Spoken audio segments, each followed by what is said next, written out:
Il est 19h50. Bonsoir à tous. Voici les titres de l'actualité de ce jeudi.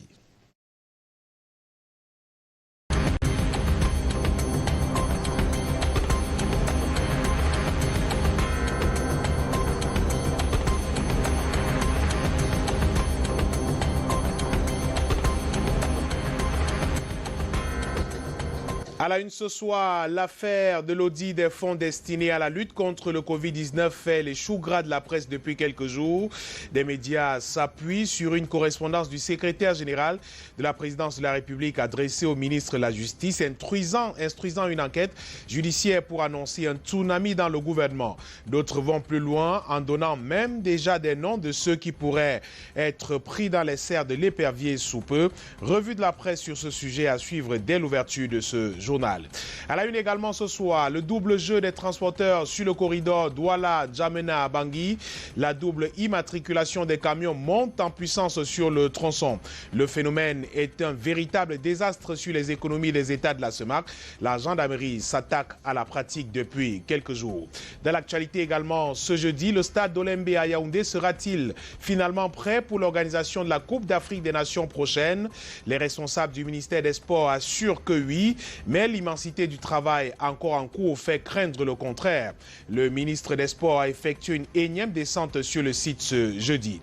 Et la chute vertigineuse du Cameroun au récent classement FIFA, les Lions indomptables perdent 5 places dans la classification du mois d'avril des meilleures nations mondiales de football. Les deux dernières rencontres de notre équipe nationale justifient en partie cette descente aux enfers. Voilà pour le sommaire.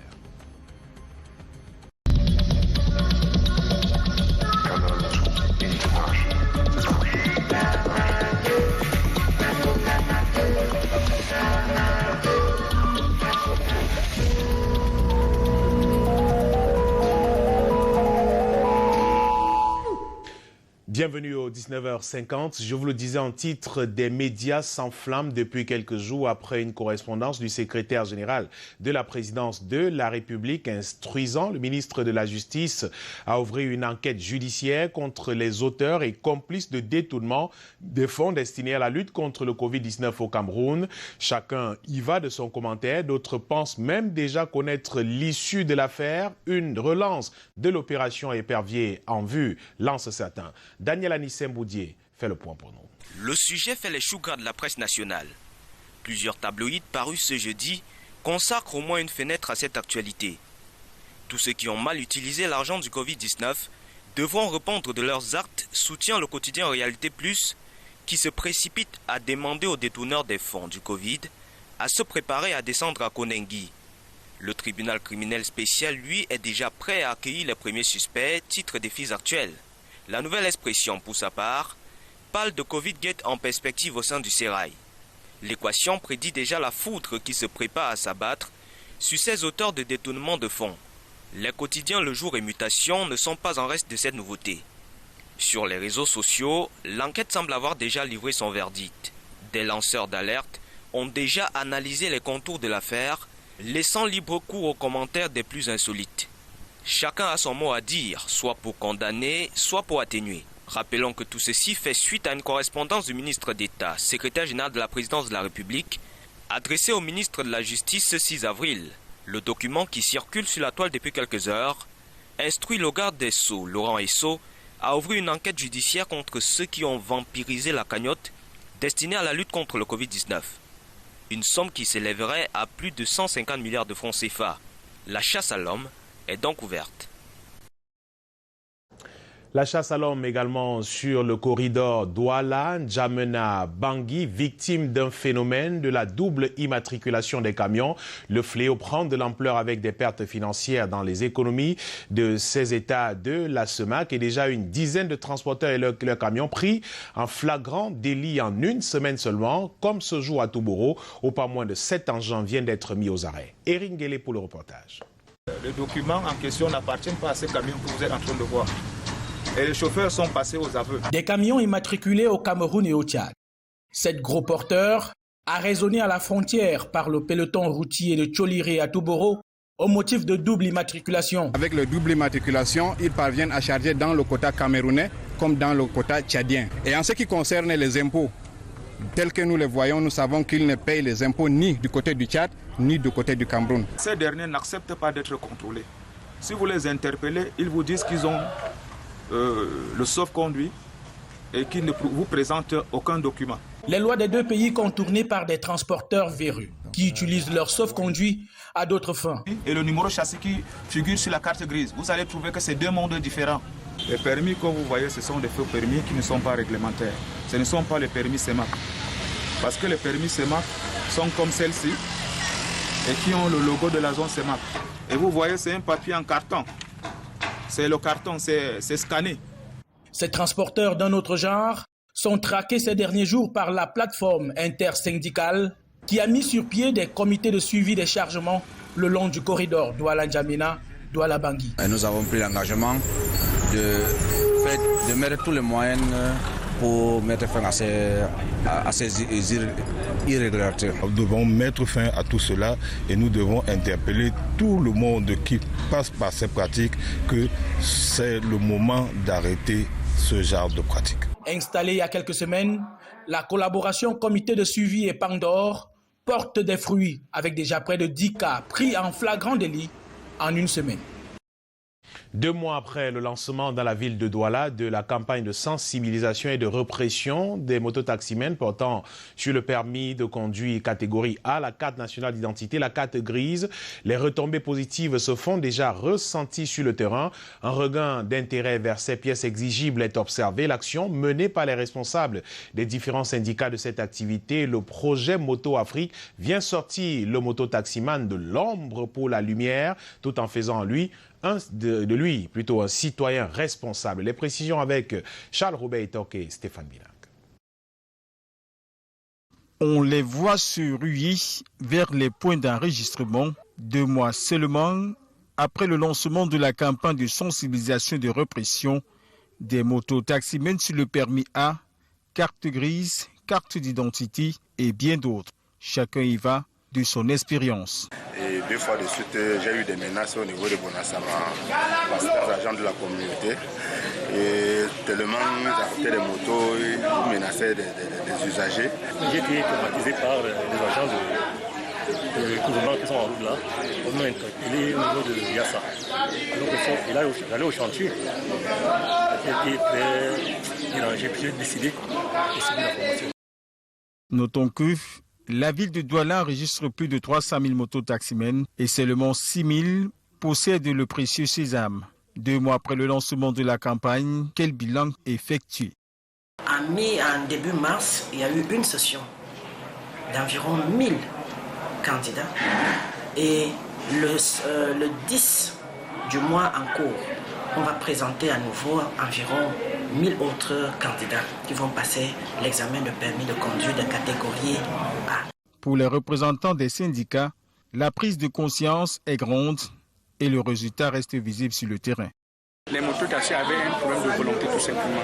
Donc à travers cette campagne de sensibilisation, cette campagne de répression qui a été mise sur pied par le préfet, il faut dire que la plupart des mototaxis sont venus se former parce que au moins pour aujourd'hui, ils ont compris que l'importance c'est le permis de conduire. Le civisme, le code de la route, l'éducation du mototaximen sont autant de modules qui meublent leur formation. Après la formation, l'obtention de la chasuble, du casque, du permis de conduire et de la carte d'identité font du mototaximen un citoyen exemplaire.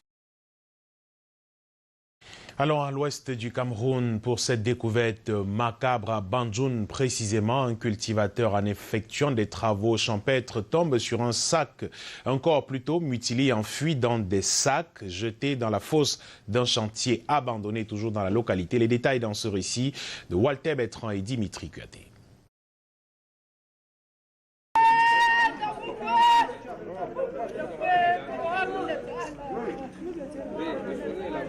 Consternation, les membres d'une famille en pleurs, accablés de chagrin.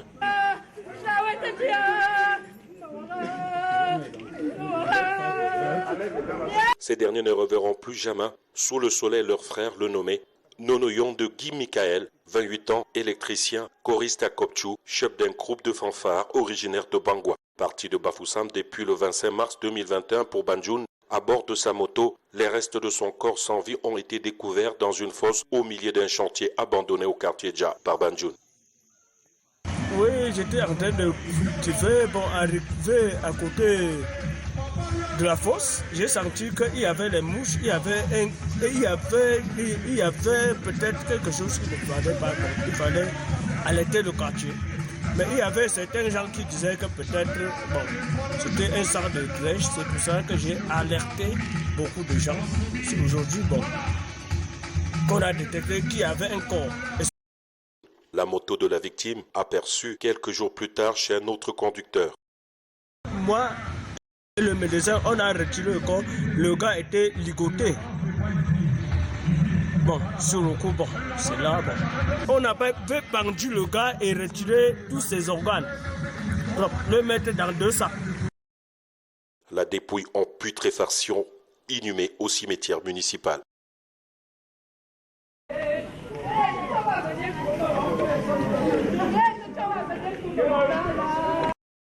Rendons-nous à Yaoundé, le sous-préfet de Yaoundé premier récemment nommé annonce le renforcement de la mesure interdisant les cérémonies festives dans l'arrondissement.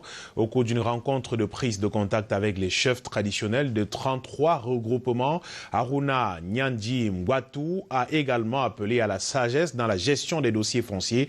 Les détails avec Alain Ghislain Kanga et Lionel Kefe. Le chef-terre au contact de ses principaux auxiliaires. Dans l'agenda, reconvoquer la sagesse des chefs au sujet des litiges fonciers, le quotidien dans le chapitre des conflits sociaux ici. J'ai insisté parce que les litiges fonciers entraînent parfois des violences. L'autorité administrative, accompagnée des chefs traditionnels, doit jouer le rôle de régulateur social. Et ça passe donc par les règlements objectifs et justes des litiges fonciers. Le sous-préfet de Yaoundé 1er, circonscription qui couvre des nouveaux quartiers comme Niom, Olembe et autres, au cœur de ces querelles. Aujourd'hui, l'arrondissement de Yaoundé 1er est essentiellement marqué par les litiges fonciers. Au cours de ce round-up, l'accent est également mis sur la restriction des réunions publiques et cérémonies festives. Covid oblige. Nous commençons à nous satisfaire de ce travail de sensibilisation parce que nous avons commencé à sévir. Déjà au niveau de la sous-préfecture, sur 10 demandes, par exemple, de manifestations publiques, mariage, deuil, peut-être, nous rejetons systématiquement peut-être 5-7 pour motif Covid. Et nous allons évoluer ainsi.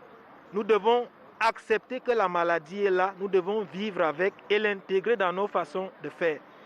En face, les chefs traditionnels appelés à la collaboration assurent pouvoir sensibiliser de sorte de laisser peu de place à la répression.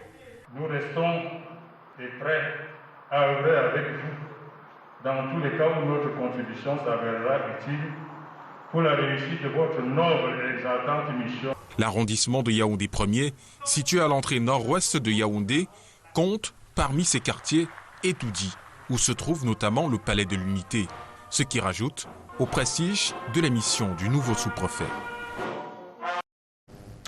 Une note du ministère de l'élevage, des pêches, des industries animales partagée sur les réseaux sociaux ces jours sème la panique et crée un débat. Plusieurs ont cru que le Cameroun justement relançait les importations du poulet congelé en provenance du Brésil.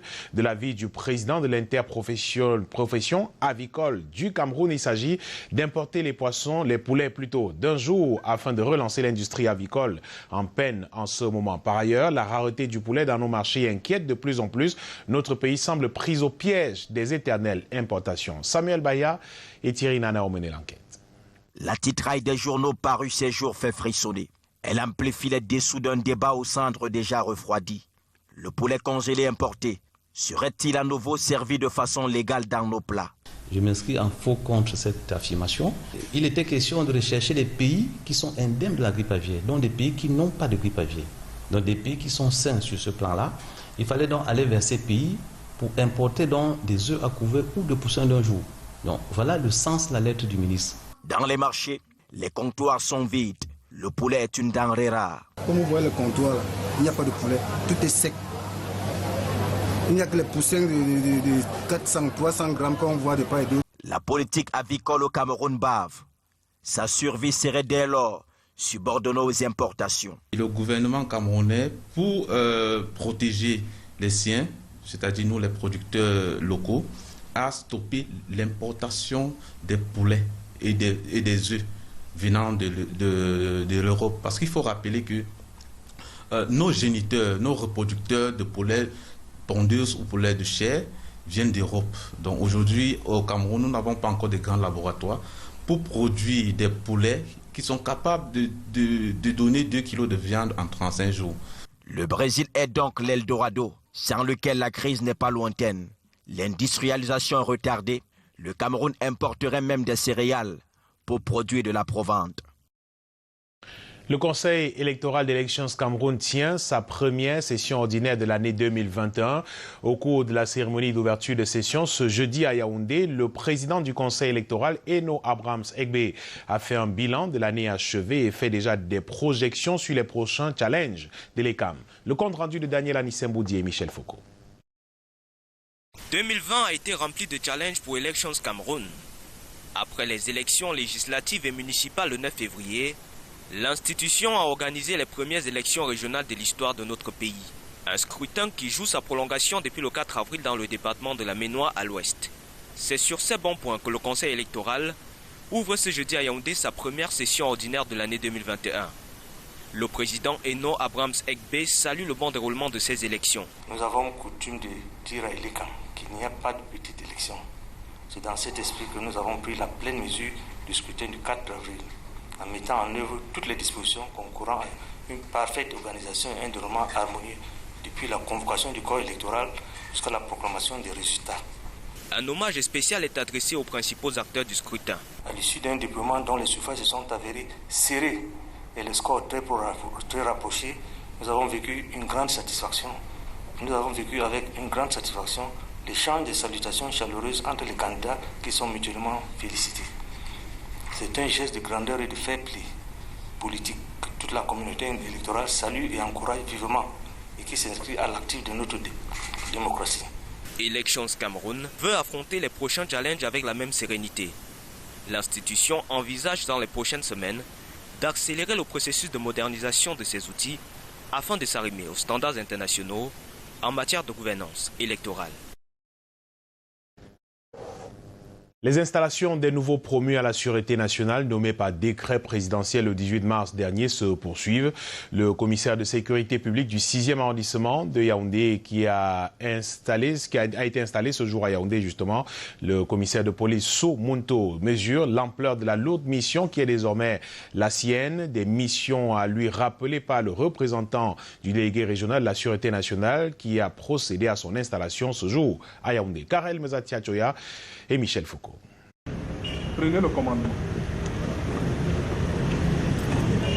Le commissaire de police Soumunto tient désormais les rênes du commissariat de sécurité publique du 6e arrondissement de la ville de Yaoundé. Portez armes.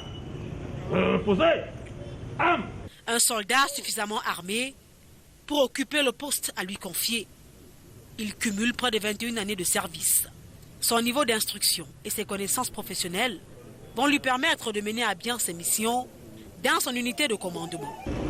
Le secteur de compétences qui est désormais le vôtre est extrêmement vaste et sensible.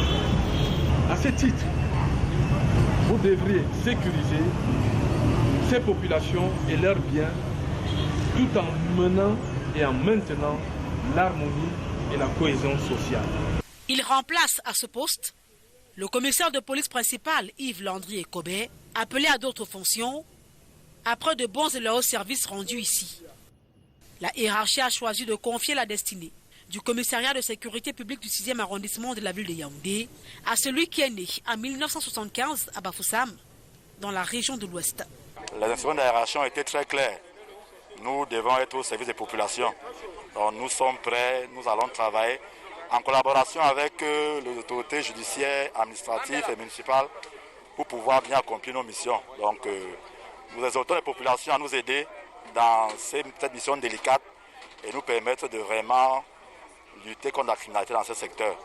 Les missions à lui confier ont été listées par le commissaire divisionnaire Armand Abena, représentant du délégué régional de la Sûreté nationale pour le centre, qui a procédé à son installation ce jour. Rendons-nous au stade Olembe à Yaoundé, au nord de la capitale. Les ouvriers s'activent au quotidien pour achever cet ouvrage qui fait partie des stades retenus pour la prochaine Coupe d'Afrique des Nations de football. Le ministre des Sports et de l'Éducation physique s'y est rendu ce matin pour jauger le niveau d'avancement des travaux. Le reportage d'Alain Ghislain Kanga. La piste d'athlétisme de l'aire de jeu peine toujours à se dévoiler. Le rythme des travaux a visiblement connu un ralentissement ici. Parmi les causes à cela, des problèmes de mise en place de financement. Vous savez que le président de la République a signé en février dernier un important décret habilitant le ministre de l'économie à engager des actions pour apporter des solutions concrètes à ce financement. Selon le patron des sports, la recherche des solutions est sur la bonne voie et recommande une remobilisation tout azimut des effectifs sur le chantier.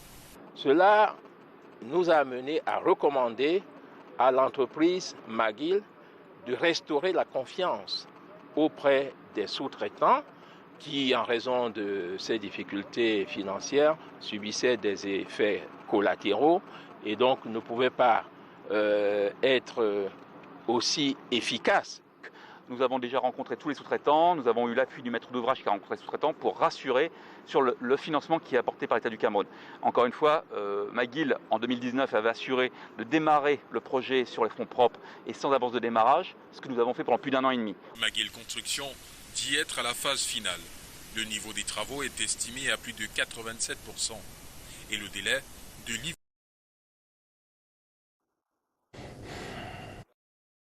Je le disais également en titre, après ces 2 derniers matchs foireux contre le Cap-Vert et le Rwanda, le Cameroun dégringole au classement FIFA du mois d'avril. Les Lions indomptables perdent 5 places et sont désormais 55e meilleure nation mondiale, pendant que le Nigeria file vers le haut du tableau. Les détails avec Marc Chameau et Joseph Fouapo.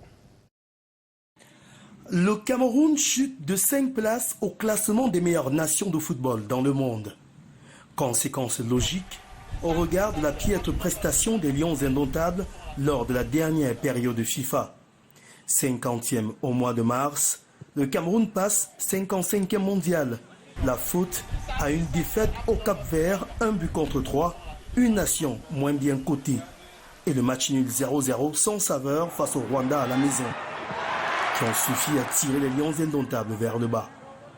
Néanmoins, les hommes de Tony Conchechao conservent leur 8e position africaine dans ces classements FIFA, mais voient des équipes comme le Sénégal, la Tunisie, mais surtout le Nigeria prendre de l'avance.